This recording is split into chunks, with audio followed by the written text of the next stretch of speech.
Hi everyone, my name is Arthur and welcome to our second video here on our YouTube page.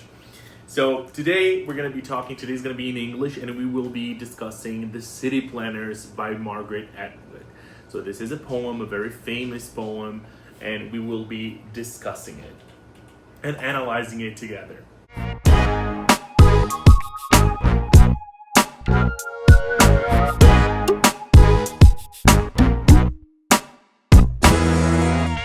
So first of all, I will read the poem with you. Read it with me, maybe pause later on and take some notes, or if you have your own poem, feel free to take some notes in your own paper, all right? So let's go.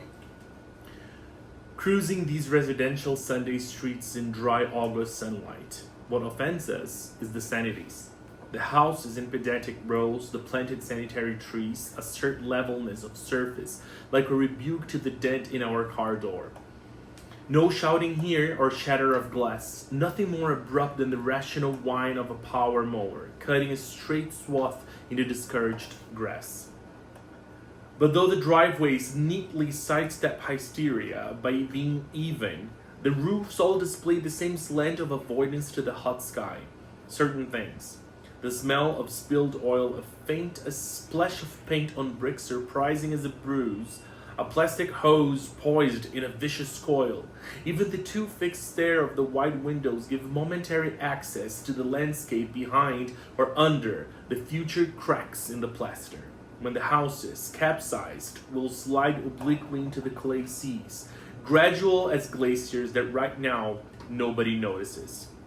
That is where the city planners with the insane faces of political conspirators are scattered over unsurveyed territories, concealed from each other, each in his own private blizzard.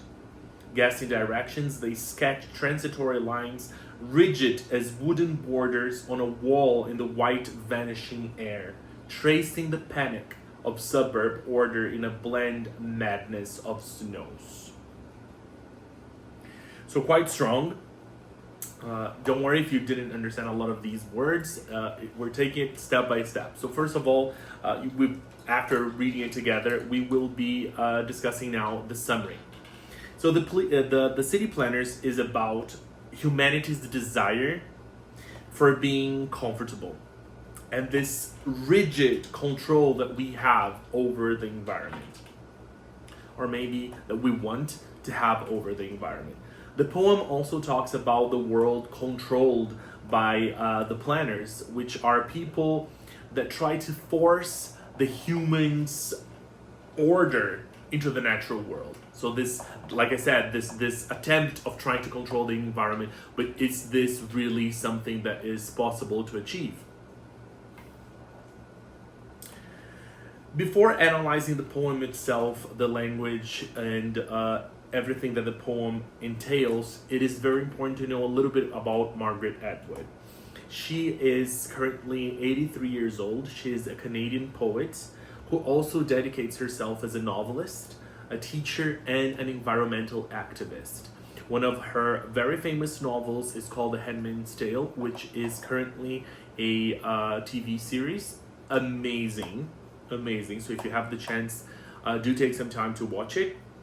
And she's a member of the Green Party, so her works do have a environmental, feminist way of handling literature and handling English and seeing the world in this through this lens.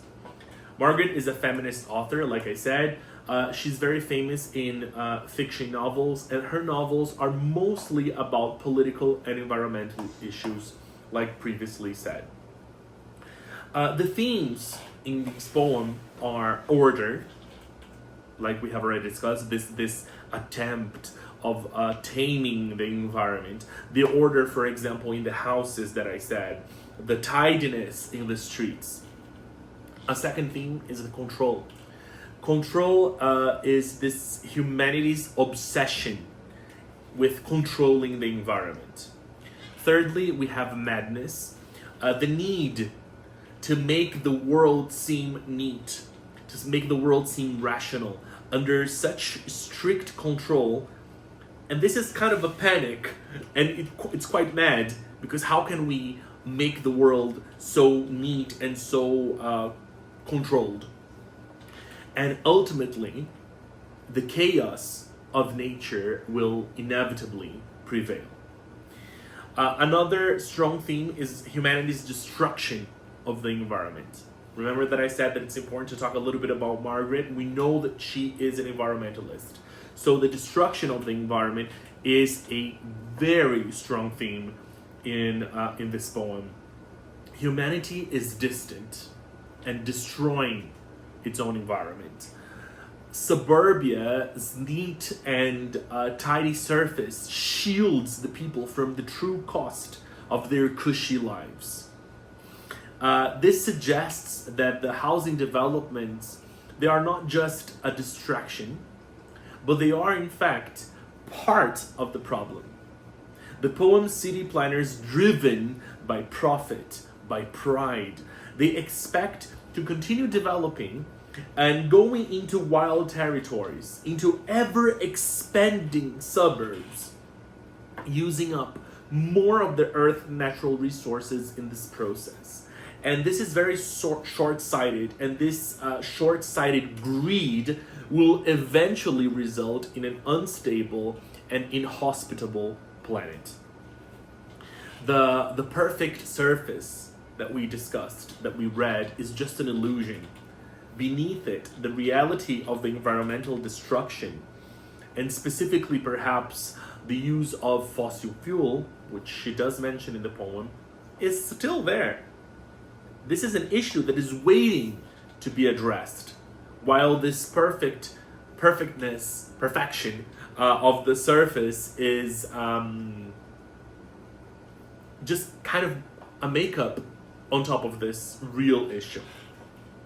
When this set of houses falls into disrepair, the poem suggests that we will just build more. These political conspirators, they do not communicate with each other.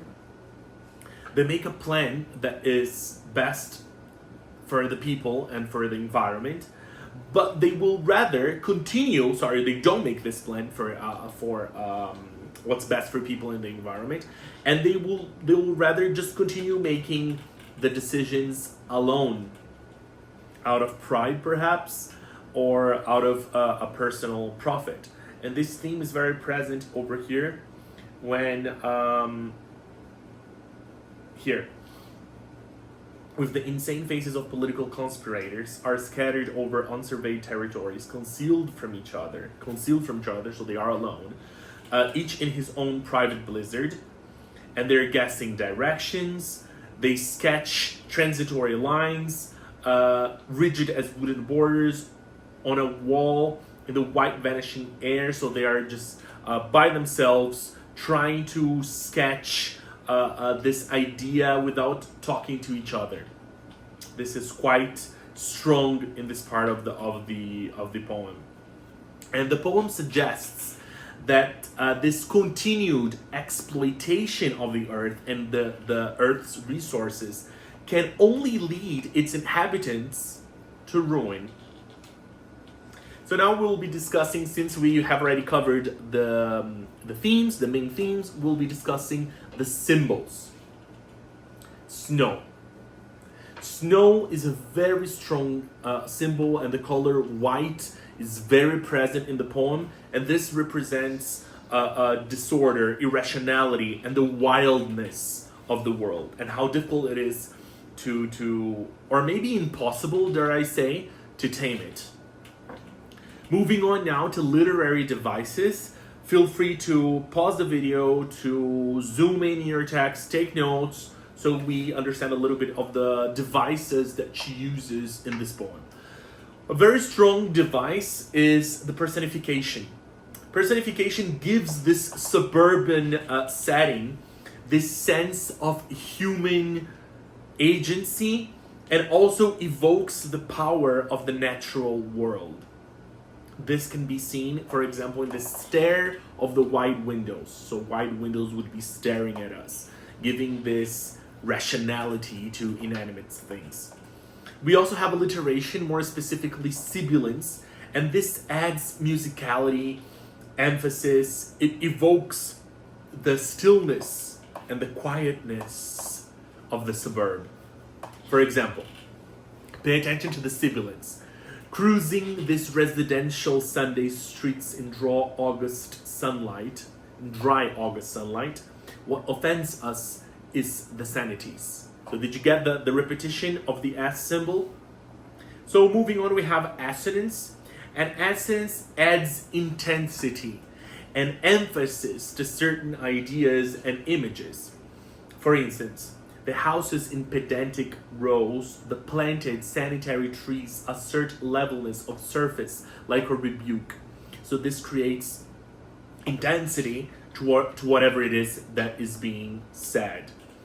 Finally, we have imagery. Throughout the entire poem, we have lots of these figurative languages, but I would like just to highlight a couple of them. So imagery, it paints a picture of a sterile, stiffly homogeneous world. For example, no shouting here. This idea of silence, this auditory imagery of just being a world that is in complete and utter silence. We do have simile as well. So since this neighborhood is so seemingly flawless, the splash of paint seems terribly out of place and almost painful. So readers, when they see the simile over here, they get an even a stronger sense of sickness, of violence lurking beneath the surface of the suburb. So when she says, surprising as a bruise. Continuing with literary devices, we have a metaphor. The speaker suggests that there is something unhealthy lurking in the background of this seemingly perfect suburb. The metaphor might also allude to people's environmentally destructive dependence on fossil fuels. The smell of spilled oil faint, sickness lingering in the garages. So this is quite literally the moment that she makes an allusion to, that she alludes to fossil fuels. It's quite ironic. There is irony, therefore. The suburb, instead of being a place of calm rationality, is ironically a place of panic, where people desperately try to sidestep hysteria. What offends us is the sanities, not the insanities. You know what I mean? It would be expected for us to read the insanities, but she does use the word sanity. So what is normal is actually harmful. What is okay is actually not. Perhaps what is good, what is bad is good. What is wrong is right. And this is ironic. We have oxymoron as well. The poem suggests that the lack of adaptability or consideration for factors other than cost is why the houses are so unstable. The city planners may think that they are creating sturdy borders, but in reality, nothing that they build will last. And here we can see this. Transitory lines, rigid as wooden borders. So how can they be rigid if they're transitory? And this, you have this idea of being unstable, of that nothing will last. The poem is enjambed, meaning it has this non-stop effect, which you read a verse and you go to the next one and you go to the next one, and this is precisely giving the effect of being non-stop, of an ongoing destructive action. Example, give momentary access to the landscape behind or under. So these are two verses. She continues one from the other. This is just one example. You have enjambment throughout the entire poem, but I just wanted to highlight these two. You do also have caesura. So the effect of breaking the rhythm throughout the poem, you have some, and through punctuation you achieve that. So this effect of breaking the rhythm in order to make the reader stop the reading and notice and give proper attention to something. And when she does use caesura, we're talking about global warming, the melting of the ice caps that's slowly, gradually. And here's the example: obliquely into the clay seas, gradual as glaciers. So you have over there this effect, this little pause, this little calm over there, that you stop and you breathe, and the idea is for you to stop right there and see how this is gradual and how this is ongoing, and for you to stop and reflect a little bit on this topic. So we have already covered the literary devices. I urge you once again to find other examples. I just selected, for the purpose of this video, one for each of the literary devices, but you can go back and you can find other examples. Just remember what they are, remember what they represent. There's no rule of this device does or has this effect. No, you have to analyze it according to the poem that you have, according to the message, according to the summary that I gave you at the very beginning of this video. And then you can make the analysis and understand the use in a thorough way. What is the form of this poem? So when you take a look at your paper and you see the form of the poem, it's a free verse. As the poem progresses, the stanzas, they get smaller and smaller and smaller. And this adds to the theme that I said at the beginning, which is the theme of the poem's humanity, destruction of the environment. So what do you mean? The destruction is getting smaller? No, the environment is getting smaller. So connect to the symbol of snow. What is getting smaller? The ice caps. So you can talk about global warming, for instance, and this is leading to the melting of the ice caps, and the stanzas could be, in a figurative way, be melting away. The meter, as I said, the poem is a free verse, so it does not have any specific meter. And the free verse, it feels appropriate in a certain way, in this poem specifically, because she's literally criticizing humanity's attempt to control the environment, to have this rigid control over the environment. So if she's criticizing the control, why would she add a meter to control the poem? So it makes sense that it's free verse. We move on to the rhyme scheme. The city planners does not follow a rhyme scheme, following again the meter and following the form. So this creates a natural flow that fits right in with the poem's criticism of the humanity's destructive desire to perfect the environment with rigid designs. The rhymes, they also have an effect that they could possibly embellish too much this situation, and definitely this is not the intention of the speaker nor Atwood's. And who is the speaker of the poem? Is it really Margaret Atwood? So the speaker is never named, but it's clearly a person that does not like the perfection of the suburbs nowadays. The speaker demonstrates himself or herself as offended by the perfection of the houses and the trees that he or she sees, and they find it alarming, unnatural, and strange. The speaker could perfectly be Margaret Atwood, as she advocates environmental causes.